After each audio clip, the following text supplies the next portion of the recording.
preparado? Está preparado? Eu, quando entro no avião, eu viajo muito de avião. Dia 26 estou pegando avião lá em Guarulhos para fazer uma viagem de 9, 10 horas até Joanesburgo, na África do Sul. Chego de manhã, às 11 horas eu pego outro avião para ir para Moçambique. E toda hora quando eu chego, eles mandam apertar os cintos e diz, vai degolar. Então aperta o cinto que vai degolar. Então a palavra, hoje eu vou orar em cima disso aqui agora. E os apaixonados estão aí ainda, né? E quem não está vai ficar. Vou voltar no 35, que nós já ministramos. E Jesus passando por toda a cidade e povoado, ensinando na sinagoga, pregando as boas novas do reino e curando todas as enfermidades e doenças. Eu, quando fui libertado, acho que um mês e pouco depois, a família por parte de mãe e de pai é muito grande em Belo Horizonte. Tem a família Alves Paixão, que vem do tronco da minha avó, tem a Rezende Oliveira, que vem do tronco do meu pai, e os Diniz também. E na rua ali em Paraíba, depois descobri que o pastor Doriel morava do lado, porque o meu primo falou, tem um protestante que mora aqui. Depois eu descobri que ele morava lá. Aí eu pedi o tio Zeca para marcar um almoço, a juntar toda a família, na rua lá em Paraíba, na Praça 12, em Belo Horizonte, e que ajuntasse todo mundo no almoço, e que eu ia dar meu testemunho e ia fazer uma oração por eles. Agora, quando você recebe o Espírito Santo, ele só vem com uma finalidade, de dar a você poder para testemunhar a bênção salvadora, libertadora, transformadora de Jesus. Poder do Espírito Santo não é para a gente fazer de manequim, de vitrine, não. É armamento, equipamento para você utilizar para entrar no território de Satanás e pregar esse evangelho, levando a salvação, e que o Espírito de Deus, através da sua pregação, tira os que estão em trevas e traga para a luz. Olha, tinha gente, diretor da Facite, tinha diretor da Hamilton, tinha donos de lapidações, professoras, diretores, e eu mostrei o poder da salvação na minha vida, da minha cura, da minha libertação do vício. Eu tinha os parentes que, quando eu fui preso, eu fui um escândalo para a parentela, porque eu fui preso no dia 13 de madrugada de maio de 67, e no dia 14 e 15, eu fui primeira página como assaltante, traficante, preso. E então toda a família ficou ferida, mas quando eu saí da cadeia e me converti, que ajuntei a família toda e mostrei o plano da salvação, como que eu fui libertado, que felicidade. É uma remissão, quando você tem um membro da família perdida, que suja o nome da família, denigre o nome da família, e depois Jesus pega ele, salva ele ou salva ela, transforma, e se faz se tornar um instrumento na mão dele. Essas pessoas, mesmo que não seja evangélica, elas não têm jeito de não se alegrar, elas não têm jeito de negar o poder de Deus, porque conheceu o pré e o pós. O pré, nojento, irrecuperável, doente, maligno, e o pós, liberto, transformado, sarado, fortalecido, lavado e remido pelo sangue. Se você é apaixonado por Jesus, você tem que testemunhar da sua salvação, da sua libertação, e fazer conhecido, faculdade, universidade, empresa, indústria, eles têm que saber que você tem uma experiência com Deus. E essa experiência com Deus de salvação, libertação, transformação e amor e paixão por Deus e pelo seu ministério e pela sua obra, você tem que se enquadrar num time que está incluído na Sagrada Escritura. E esse ano de 2015, eu estava passando o ano em oração no Rio, e na unção do dia 1º, Deus me vivificou no meu coração, que vai acontecer na igreja, nas famílias, nos cristãos que são apaixonados com Ele, um milagre que vai ser transparente na luz. Esse milagre está em Malaquias 3,18, e fala assim: mais uma vez, eu mostrarei a diferença que tem entre o que serve a Deus e o que não serve, entre o justo e o ímpio. Você vai ver que os ímpios e os injustos vão ver que você é diferente, vão ver que você tem algo que eles não têm, e esse algo é essa paixão por amor a Deus e também por amor do Evangelho. Agora o verso 36, Jesus já deu uma aula aqui para os apóstolos e discípulos que estavam com ele. Qual foi a aula? Levou ele para fora das 4 paredes. Qual foi a aula? Levou ele no meio do povão. E no meio do povão está escrito por Mateus: Jesus ia passando de cidade em cidade, povoados, ensinando na sinagoga, pregando as boas novas do reino e curando todas as enfermidades e doenças. Verso 36, ao ver as multidões, Jesus sentiu compaixão dela. Vocês estão falando de apaixonado, né? Não pode existir um apaixonado que não tenha compaixão. O que é compaixão? É condoer-se da dor e do sofrimento dos outros. Tem pessoa que não tem compaixão de ninguém, mas Jesus sentiu grande compaixão pelas pessoas, essas que ele curou da enfermidade, essas que ele curou das doenças. E agora nesse verso, ele tem compaixão das pessoas que estavam aflitas, desesperada, desamparada, como ovelha que não tem pastor. Aqui hoje é um aprisco, só que o pastor dos pastores está aqui, o Espírito Santo está aqui, a palavra de Deus está aqui, a verdade de Deus está aqui. E conhecereis a verdade, e a verdade vos libertará. E se, pois, o Filho vos libertar, verdadeiramente sereis livres. Quando eu fui para os índios, é porque eu encontrei um missionário que foi na Casa da Bênção em Belo Horizonte. Não, 2 casais, inglês e americano. O inglês falava pouco português, porque ele é cientista de fonética e de linguística, aprendendo as línguas não escritas, para que pudesse fazer a gramática e depois traduzir o Evangelho.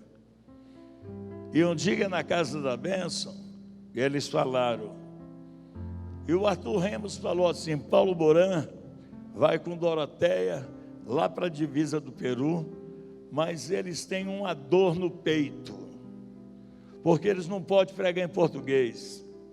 Eles passam nas colônias de pescador, nas colônias de seringueiro, eles passam no meio dos povos que são soldados da borracha, e eles não podem muitas vezes pregar porque eles não têm o português. E o apelo foi esse: será que nessa igreja não tem 2 moças, ou 2 moços, ou um casal que reconhece que a alma, ela perdida, ela precisa do Evangelho. E naqueles recantos do alto do Amazonas, tem muitas almas. Tem lugar que você vai passar que não existe uma igreja. Ela precisa de pessoas que foram salvas. Agora eu pergunto você, eu falo por mim. Por que eu fui salvo? Se você me perguntar e gritar aí, eu vou te responder. Me pergunta, para que você foi salvo? Eu queria que a igreja me perguntasse. Me pergunta a igreja toda. Para me levar à salvação. Pergunta por que eu fui curado.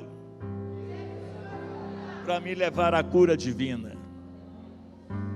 Fala, por que você foi batizado com o Espírito Santo? Para mim dar testemunho do poder do Evangelho, tanto em Jerusalém como em Samaria, na Judéia, e hoje eu estou por mais de 18 países, passando e levando a palavra de Deus. Quando eu entrei no barco, que saí do Rio Negro, Tereza Cristina, que ia para o Acre, viajei 9 dias subindo o rio Solimões, depois do Purus, e vendo aquelas florestas, ainda havia algum lugar uma placa, Assembleia de Deus, uma batista, metodista, presbiteriano. Depois de 20 dias, saindo do Purus, pegando o Tapauá, Rio Piranha, Rio Cunhoá, não existia mais nenhuma placa de nenhuma igreja. E eu criei uma frase: aonde você não encontra mais uma placa de igreja, aonde você não encontra mais a placa de Coca-Cola, você chegou no meio de um povo que ainda não foi alcançado pela palavra de Deus. Se eu fosse dar testemunho das experiências de levar Jesus a esse povo, você vê idosos, adultos, jovens, as lágrimas descendo, caindo de joelho para aceitar Jesus. Por que eu vou para esses lugares, vou para outras nações? Estou treinando líder na África para pregar o Evangelho. Estou aqui no meio de uma visão do pastor que está mostrando que os apaixonados por Jesus têm atitude que quem não é apaixonado não tem.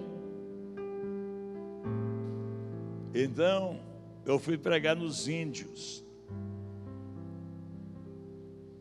ver os índios possessos, ver os índios adorando os mortos, vendo os índios sem esperança. E aqui Jesus está falando, cidade em cidade, aldeia em aldeia, e ele via as multidões como ovelha desesperada, oprimida, que não tinha pastor. Quando eu fui chamado pela Betânia para ir num congresso mundial em Minneapolis, Minnesota, na América, o presidente da Betânia me convidou para mim ir nesse congresso. Eu ia para ouvir um missionário indiano que tinha paixão pelas almas. Mas quando o Jorge Foster está me levando no edifício, me mostrando a potência que é a Betânia nos Estados Unidos, eu passei no corredor com ele, me mostrando. Aí ele falou assim: aquele é o escritório do presidente, do chefe. Aí eu passei, estava abertas as duas portas da entrada e do escritório.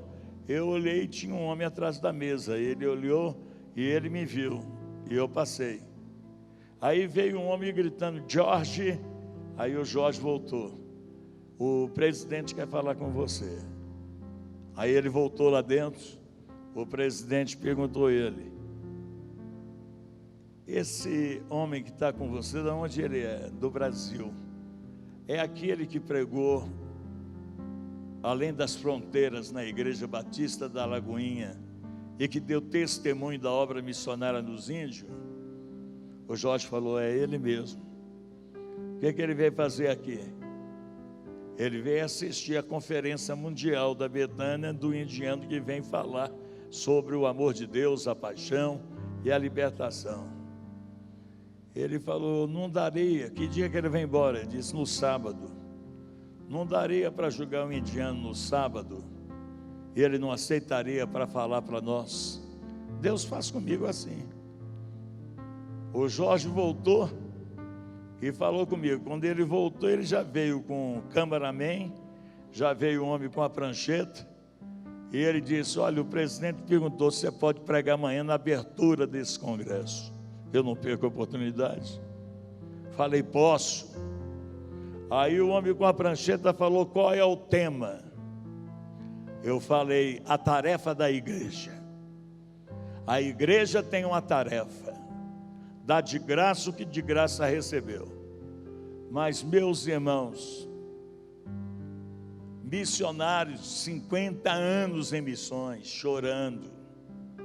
O Jorge, na pregação que eu estava pregando, testemunhando o que é entrar nas tribos, o que é entrar para o mato, o que é entrar no meio de seringueiros. Teve uma hora que ele travou e a lágrima descia. Ele esquis-me, e depois ele falou para eles, é muito forte para mim, esta paixão pelas almas. Teve um senhor que é americano, mas dá aula de inglês na China, 70, quase 80 anos. Quando ele viu eu ministrando, ele estava mais ou menos do lado direito meu, deixa eu ver, não, o Jorge estava me interpretando aqui, ele do lado esquerdo, Mr. Kelly. Ele gritou em espanhol, hermano, força, continua. Com quase 80 anos, o homem indo para a China, doação de vida. Homem, se você vê a potência de Betânia lá, nesse estado de Minnesota, às vezes eu confundo o estado com a cidade, Minnesota, e tem a cidade que me fugiu agora. Ver um homem daquele largando tudo, um conforto para ir para aquele lugar. Depois de 5 anos ensinando, vem, passa 6 meses e volta para lá. O Jorge chorou. As lágrimas desciam. Agora você podia pensar, não, é porque o Paulo tem uma unção, é porque ele tem uma revelação, é porque ele tem uma bênção especial, uma boa dicção e um dom da palavra. Hoje eu posso dizer uma coisa, eu acho que o choro que veio no Jorge, a dor que ele sentiu, é que a igreja, muitos lugares ou denominações, não estão fazendo a tarefa da igreja, cumprindo. Um dos primeiros livros que eu li foi de Stanley Jones, porque quando eu comecei a ler a Bíblia, uma noite eu saí do meu banco e vim na frente do púlpito e perguntei ao pastor Doriel, crente só lê a Bíblia? Ou lê outros livros? Ele disse, lê outros livros. Eu estava com o papel e a caneta, escreve para mim os livros que eu posso ler. Ele escreveu, Apóstolo dos Pés Sangrentos, Sundar Singh, da Índia. Eu chorei, aquele foi um apaixonado. Um livro de Stanley Jones, esse eu não aguentei ler. Abertura, prefácio e apresentação. E na primeira página está escrito assim, se a sua igreja não faz missões e não evangeliza, pinta ela de preto e coloca uma placa, nós estamos de luto. Luto? É. Porque a igreja que não faz missões, não evangeliza, é a igreja morta. Não produz vida. É isso que me levou para o Amazonas, para ficar aprendendo um pouco da língua, para mim evangelizar, para mim orar para os enfermos. Foi de lá que eu entrei em rios, Piranha, Cunhuá, eu fui para pular de si para Parintins, entrei em Satarema Oeste. Eu ainda vou fazer no mapa, colocar os alfinetinhos vermelho e azul, para contar quantos rios que eu naveguei levando a palavra de Deus. E depois me falaram, eu fui pregar em Maringá, na Presbiteriana Independente, e com o doutor Jamil já na glória, ele foi dar uma volta para me mostrar a cidade. Quando eu estava na Avenida Brasil, em frente à rodoviária, falei, para o carro. Ele falou, o que foi? Não, eu quero ir ali naquele prédio. Tinha 3 jovens. E eu fui lá. Era o tráfico da droga. Na avenida tremenda, linda da cidade Canção, Maringá. Falei, meu nome é Paulo Roberto, eu sou pastor, sou ex-drogado, sou ex-bandido, sou libertado. Eu vi você fazendo uma transa aí da droga, aí eu posso falar com você? Pode. Dei meu testemunho. Amanhã eu vou pregar na missionária lá em Murangueira. Ele falou assim, me dá o endereço que eu vou. Filho do major do exército. Poderia até falar o nome, o rapaz é Marcos. No outro dia, na escola dominical, ele chegou. Já tinha feito a primeira, a segunda lá. No apelo, ele aceitou Jesus. Depois me chamou do canto. Ele disse, dá para destruir a droga que eu tenho em casa? Falei, dá, vamos lá. Aí nós fomos. Não sei se você sabe que o Tiago tinha uma recalcitradora de pneu. Um forno enorme. Nós tiramos quase 30 quilos de tablete de maconha da casa do capitão ou major, levamos lá na renovadora de pneu e julgamos lá e o rapaz se rendeu a Deus. O apaixonado por Cristo pula do carro, entra na casa, pula muro, pega a pessoa querendo se matar, querendo suicidar. E quando o Jamil viu aquilo, ele falou, não, você tem que vir para cá. Falei, não posso, porque eu não completei o meu trabalho missionário. Mas vem cá, quando você estiver lá concluído, você vem ajudar a casa de recuperação? 6 anos depois, eu vim para Maringá. Com 2 meses, as faculdades me conheciam. Eu ajuntava a minha turma de recuperando, que tocava e cantava. A gente ia abrindo porta em faculdade, universidade, escolas, Laios, Rotary. Entrei e preguei até na maçonaria, numa festa branca.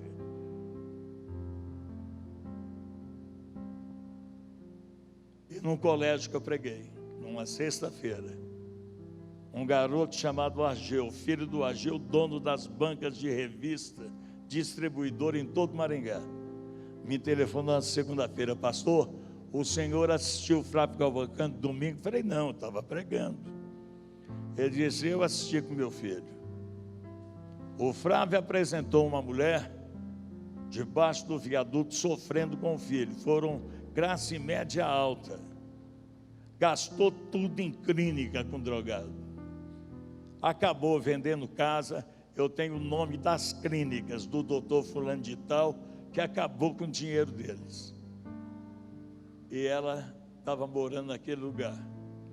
Esse Ageuzinho, ele assistiu. E o pai dele diz que ele pediu para ligar para a Rede Tupi de televisão. É milagre. Ele ligou e falou com o Flávio. O Flávio atendeu o telefone. E ele falou, seu Flávio, eu estou telefonando para te parabenizar. O seu programa foi muito comovente. O senhor fez a minha família chorar, muita gente chorou.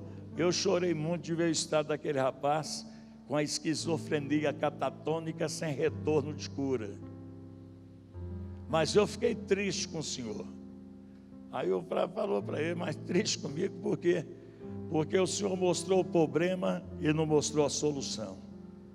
Aqui na minha cidade, tem um pastor que vai nos colégios, faz prevenção.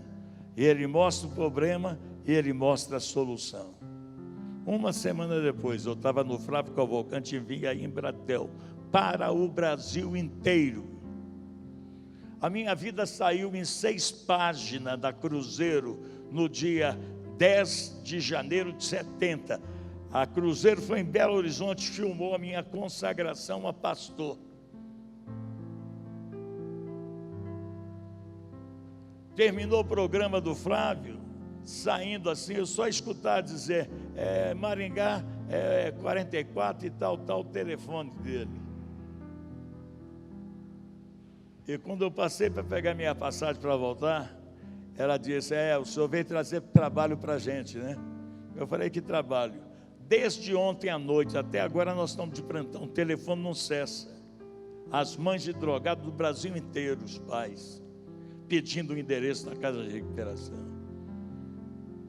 Os apaixonados por Cristo estão dando uma virada. Está indo aonde os outros não vai. Prega o que os outros não pregam. Vive o que os outros não vivem. E depois de 6 anos, eu recebi uma carta de um siciliano, mandou pelo Rosivaldo Araújo, pastor que fez aquele hino, ninguém detém a obra santa. Ele foi na minha casa. E ele falou para o Rosivaldo, aqui a gente escuta que o Brasil é celeiro de obreiros. Eu estou vendo jovens morrer de overdose em Nápoles, na praça de Garibaldi, a overdose, menino 16, menina morrendo. Eu ganhei um terreno na Sardenha. Eu tenho paixão pelas almas, não sei fazer esse trabalho. Por acaso não teria um obreiro no Brasil para mim ajudar a abrir essa casa para salvar os dependentes químicos? Com 15 dias eu estava chegando na Sardenha. Cheguei no sábado de manhã. No domingo à tarde eu estava na praça de Garibaldi, testemunhando e pregando. Terminei indo para a igreja evangélica do Miquel e Romeu. Vinha comigo uma procissão atrás de mim, de jovens, que nasceu uma esperança. Eu ainda não tinha chegado nem na Sardenha. Eles queriam que eu viesse 2 anos depois para primeiro construir o prédio, para depois eu começar a trabalhar. Eu falei, mas não tem nada para entrar debaixo de uma cobertura para começar? Aí ele disse, tem 2 ônibus velhos. A gente pode tirar as poltronas e botar beliche. Eu levei 22 de uma mensagem em Nápoles, de navio para a Sardenha. Hoje tem lá um prédio para 100 e poucos jovens. Com 5 meses lá, a Raio Uno de Roma, ela veio na Sardenha me entrevistar e os jovens que foram libertos. Jovens com morte clínica e estado de coma de 72 horas, a doutora Simonesa do Hospital de Sácer deu como morte clínica e nós oramos e jejuamos. E o Elias Og, quando ele levantou da coma, hoje trabalha com casa de recuperação em Nápoles. De lá, Estados Unidos, depois 2 anos em Portugal, depois Rússia, depois Sibéria, depois Índia. Porque se você não tem a visão da tarefa da igreja, você se perdeu no tempo e no espaço. Missões. Tem uma frase bonita, que eu interpreto ela de outro jeito. Missões está no coração de Deus. Não precisa descrever isso não, hein?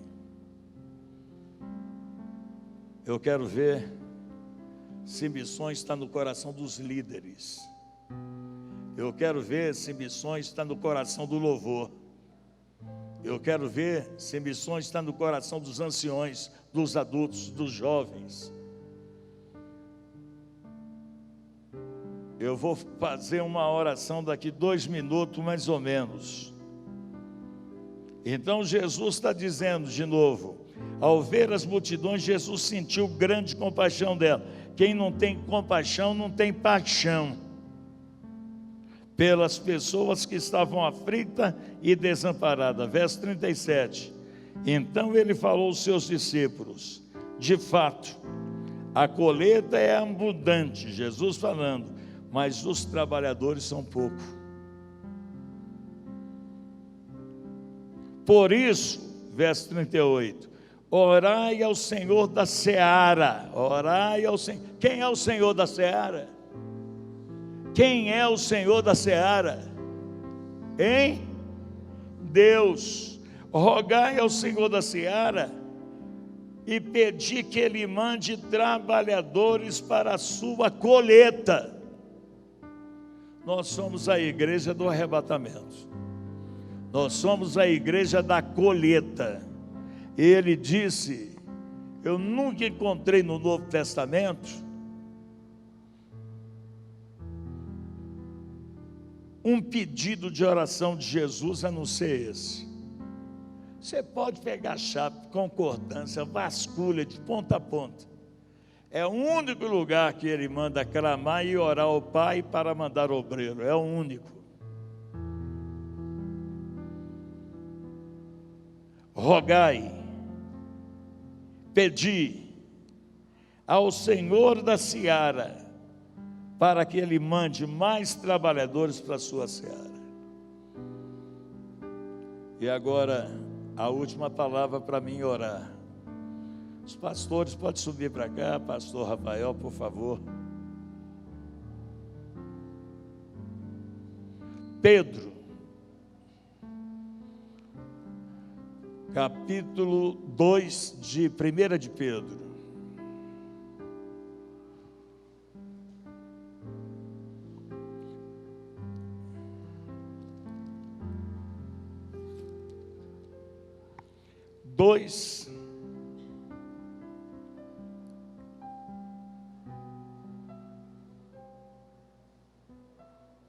Verso 21.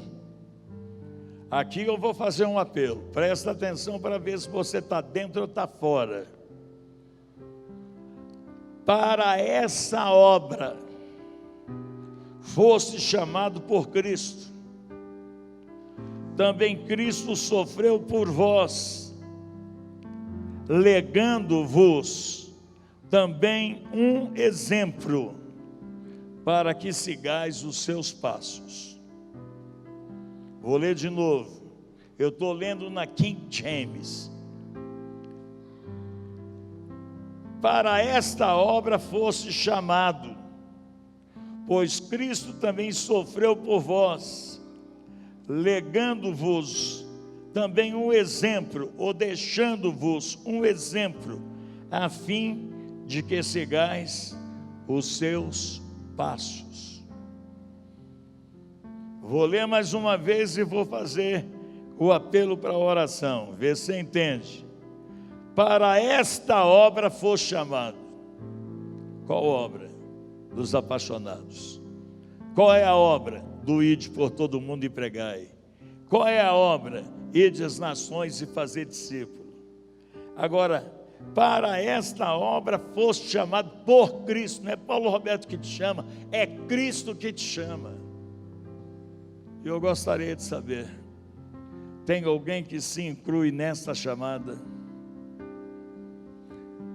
Tem alguém que se inclui nesta chamada? Para esta obra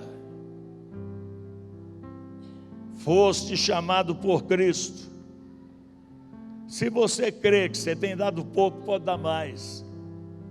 Que você gosta, mas não tem paixão, a partir de hoje você vai ter.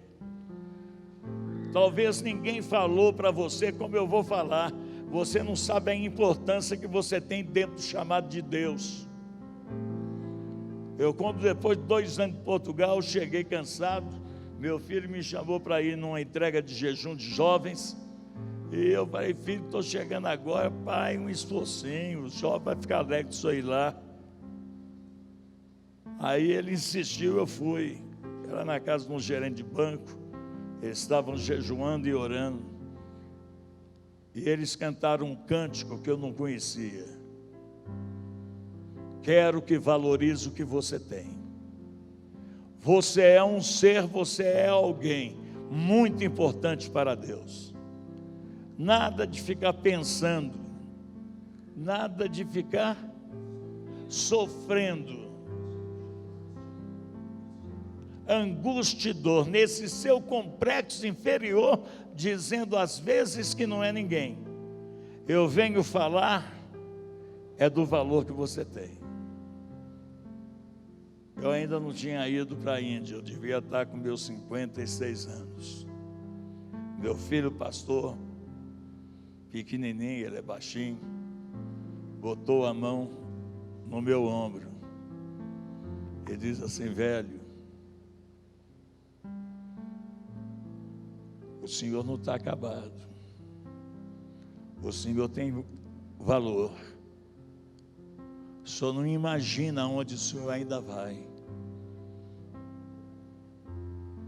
o senhor não diminui a marcha da sua chamada missionária, está na hora do senhor acelerar e levar essa verdade para uma geração que precisa saber que você tem valor. E aqui essa palavra de Pedro, para esta obra que foi chamado. Se der, você fala comigo assim: para essa obra que eu fui chamado. Mais forte: para essa obra que eu fui chamado. Agora eu vou falar para você, porque Cristo também deixou o exemplo para que sigais as vossas pisadas. Um exemplo é Cristo. Se você crê que pode dar mais do que tem dado, que você tem um ministério proposto para você maior do que você tem tido, e você crê que esta unção de paixão pelas almas e de levar a palavra, o Espírito Santo tem colocado em você, vem aqui à frente que eu vou orar para você ser obreiro de uma geração de apaixonados pelas almas perdidas e pelo Cristo. Pode subir aqui, é só essa oração. Passei 7 minutos. Igreja de Sorocaba, quero que valorize o que você tem. Sabe por que eu estou aqui depois da minha convenção? É porque lendo a Bíblia eu descobri que eu sou representante de Deus na terra. É que não dá tempo para me explicar tanta coisa para vocês. Eu moro num apartamento, estou voltando para casa no sítio, mas às vezes sábado eu estava no apartamento. Aí tocava a campainha, eu olhava e via no interfone, era representante de empresa, de indústria, de imobiliário, um monte de coisa. Um bocado deles representava tão mal que eu nem abria a porta. Mas eu já vi representante que representa alguma empresa, que ele te convence do produto que ele está vendendo. Eu abri a porta para muitos. Você quer Guaraná, Coca-Cola? Quer comer alguma coisa? Sentava. Porque esse representante tinha peso de apresentar alguma coisa que ele acreditava. Um dia eu fui gravar um programa de rádio, até um pastor fazendo propaganda. Quer dizer, pelo rádio, se fosse na televisão, era melhor. Mas pelo rádio ele está fazendo uma propaganda do melhor produto de emagrecimento. Aí quando ele apresentou o produto, eu não aguentei para mim não rir lá dentro, eu saí com um lenço assim para rir. O homem com a barriga desse tamanho, meu irmão, apresentando um produto de emagrecimento, por que não arruma para ele? Meus irmãos, nós conhecemos o autor e como consumador da nossa fé. Nós conhecemos aquele que diz que ide. Eu sou um modelo do produto dele, salvo, liberto, transformado, treinado e enviado por ele. Você é um representante, não é da Ford, nem da Volkswagen, nem da Chevrolet, nem da BMW, nem da Mercedes. Nós somos representantes do Salvador, e se você não tem paixão, você nunca vai ter poder para apresentar o Evangelho para quem não tem. Crê nisso? Fecha os olhos, levanta a mão, olha aonde que eu estou julgando vocês. Para esta obra foste chamado, eu tenho certeza desta chamada. Para esta obra foste chamado, pois Cristo também sofreu por vós, deixando um exemplo para que sigais as vossas pisadas. Pai, aqui está homens, senhoras, senhores, jovens, uma geração de apaixonado pela a mensagem do ide pregar e o ide fazer discípulo. Revista esta igreja, liderança, os liderados do poder do Espírito Santo, que eles tenham paixão para ser testemunho Sorocaba, São Paulo Estado, Brasil e até os confins da terra. Que essa bênção de chamada que está em Pedro 2:21, para isso vós fosse chamado. Cristo deixou um exemplo para seguir a sua pisada, esteja na sua vida.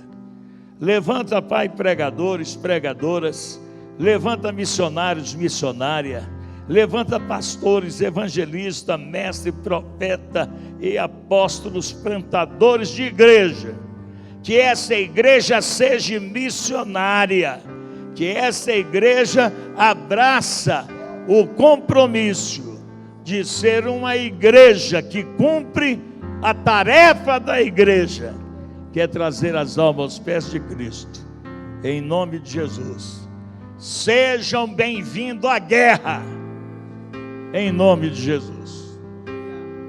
Glória a Deus, nós te agradecemos, Pai, porque o Senhor é bom, o Senhor cuida de nós, o Senhor nos ama, e que essa unção derramada neste lugar possa nos impulsionar para um ano de transformação, para um ano de paixão, para um ano de conquista, e que Sorocaba saiba que aqui existe um povo apaixonado, existe um povo que está levando a palavra de transformação para esta cidade, em nome de Jesus. E quem faz parte dessa geração apaixonada, aplauda o Senhor bem forte. Glorifica o nome do Senhor, exalte o nome do Senhor, aleluia, glória a Deus. Vamos espalhar o amor de Deus nessa cidade.